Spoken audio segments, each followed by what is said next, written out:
I know you're having an affair, I said, and my husband responded with a condescending look.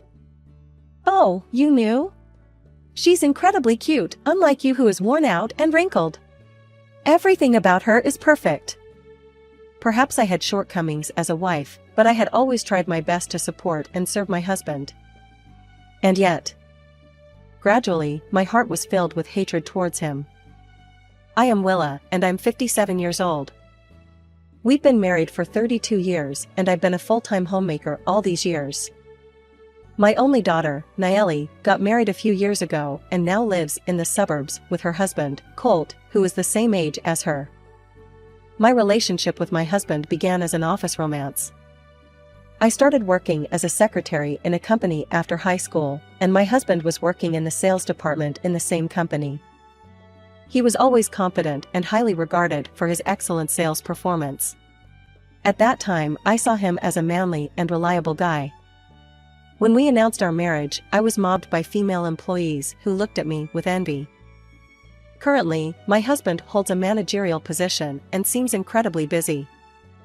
After we got married, I resigned from my job and became a homemaker, and my husband expects me to take care of everything in the house, from household chores to his personal needs. He believes that household chores are a wife's duty and has a dominant attitude. I am not complaining about me doing all the housework. I consider myself fortunate to be a full-time homemaker in this day and age. But I was fed up with being asked to take care of him as if I was taking care of a big kid I don't remember giving birth to.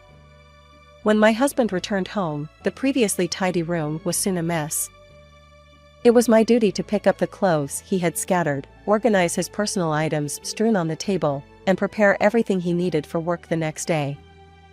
The bathtub and wash basin were terribly dirty after my husband used them, with shampoo and face wash splattered all over them, and the mess after he ate was left untouched. When I pointed out these issues, he shouted at me. "Taking care of the house is your responsibility as a wife. Don't slack off." There was one incident when he came home drunk and made a mess, and even then, I was the one who had to clean up after him. I had mixed feelings, but I convinced myself that we were able to live comfortably all thanks to him. Then one day, something extraordinary was discovered. As much as $300,000 had been withdrawn from our bank account. "What's going on?" I panicked and called my husband, but he didn't answer. I took a deep breath, drank some tea, and tried to calm down. Since I couldn't reach him, I had no choice but to wait for him to come home. I decided to ask him after he came home. That night, as my husband was lounging on the sofa after dinner, I confronted him. "There's something I want to ask you," I began. "Huh? What is it?" My husband, who was fiddling with his phone, looked at me for a moment, but quickly returned his gaze and replied in a tedious manner. "I found out today that money had been withdrawn from our account, $3,000,000. What on earth did you spend it on?" As I said this, I opened the passbook and showed it to him. Well, you see." My husband's face turned pale, he looked down, and fell silent. Seeing his reaction, I realized he was hiding something, so I further asked him. "You spent such a huge sum of money without consulting me. It's absurd. Explain yourself properly." My husband, his gaze shifting, began to speak hesitantly. "There's a guy in my team who's in a tough situation. He's a hardworking guy dealing with a complicated family situation, and he's been struggling. He's been sleeping at internet cafes because of his circumstances, so I thought maybe I could help him. I bought him a condo." "A condominium?" I was so shocked that I exclaimed. While I admired my husband's concern for his subordinate, buying a condo for him seemed way beyond reasonable. My husband, who was listening to me calmly in the beginning, was getting angry at me, who unintentionally accused him in a loud voice, and he cut me off and yelled at me with a face as red as a boiled octopus in the end. "Shut up. I've been too nice to you.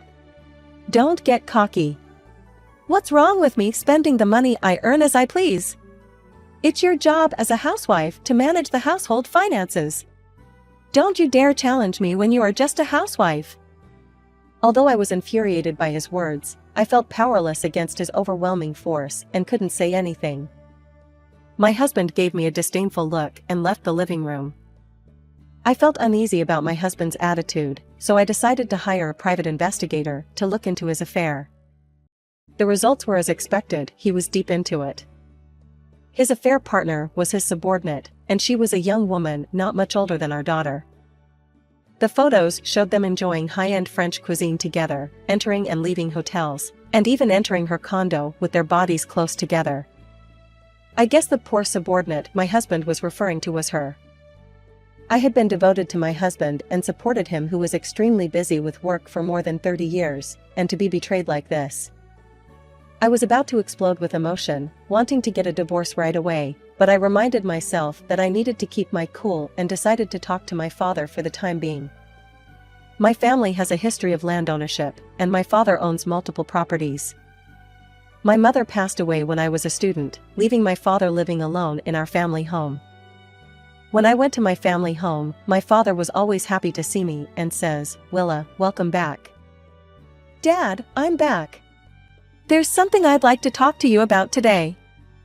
I confided everything to my father about my relationship with my husband lately. He listened to my entire story without saying anything. When I finished, my father let out a sigh of disappointment. Seeing his sad expression, I regretted that I caused him worry. My father pondered something for a while, then quietly started talking. "Colt's actions and behavior are hard to comprehend as a human being. It's entirely reasonable for you to consider divorce. You should make him take responsibility. However, isn't this too hasty to divorce him right away? You two vowed to spend the rest of your lives together, so it wouldn't hurt for you two to have a proper conversation and decide together." My father's words cooled my head, which had been on the verge of exploding, and I began to calm down. I thanked my father and returned home, contemplating my next steps while preparing dinner. I can't forgive his betrayal, but I was able to raise our lovely daughter and live comfortably for years thanks to him. His affair with his subordinate might be a momentary lapse in judgment. I decided to observe my husband's actions with a more open mind. That night, I stopped my husband, who was about to head to the bedroom after dinner, and proposed something. "Could we go to the fireworks festival next weekend? We used to go as a family when Nayeli was younger." "Huh? A fireworks festival? Sure, I guess." A fireworks festival takes place every year on the riverbank, which is about a 2-hour drive from our house. In recent years, it had been cancelled due to the global pandemic, but this year, it was featured prominently in online news that it would be held again for the first time in several years.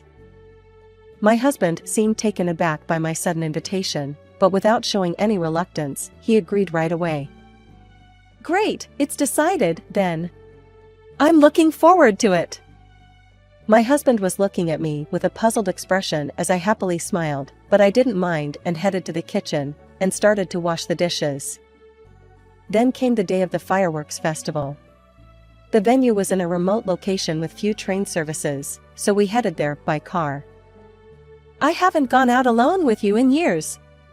We used to go to this fireworks festival every year when we were younger, didn't we?"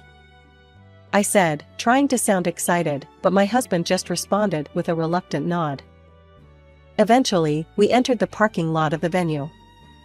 The area was crowded and the security men were busy running around. While we were waiting in a line, my husband's phone